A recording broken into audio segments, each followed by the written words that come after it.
Paano mo malalaman kung genuine care ba o manipulation lang ang ginagawa ng isang narcissist? Unmasking a Narcissist series. Alam mo, madalas mahirap i-differentiate ang genuine care sa manipulation, lalo na kung yung tao sobrang charming at marunong magpakita ng concern.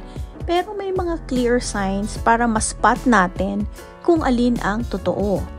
Una, consistency. Kapag genuine care, hindi lang sila mabait kapag convenient para sa kanila. Kahit hindi nakikita ng iba, kahit walang kapalit, nandyan sila. Pero kapag manipulation, pansinin mo, mabait lang sila kapag may kailangan or kapag may audience.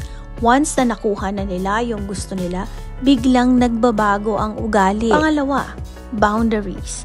Ang totoong nagmamalasakit, marunong rumispeto sa no mo. Kung sinabi mong hindi mo kaya, naiintindihan nila yon. Pero narcissist, hindi sila titigil hanggang makuha nila ang gusto nila. At kapag nag-set ka ng boundary, gagawin kang guilty na parang wala kang kwenta or wala kang utang na loob.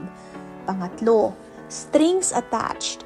Genuine care never keeps score. Pero manipulation ay lahat, nakalista yan. Ibabalik-balik lahat sa'yo. Kung hindi dahil sa akin, wala ka dyan. O kaya gagamitin yung pagtulong nila as a weapon para i-control ka. Ang apat, emotional impact. Ask yourself, after ba nilang magpakita ng care, mas gumagaan ang pakiramdam mo o mas mabigat? Mas anxious? Mas guilty? Genuine care brings peace.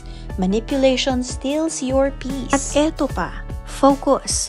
Ang totoong nagmamahal at nagmamalasakit, focus sa ikabubuti mo.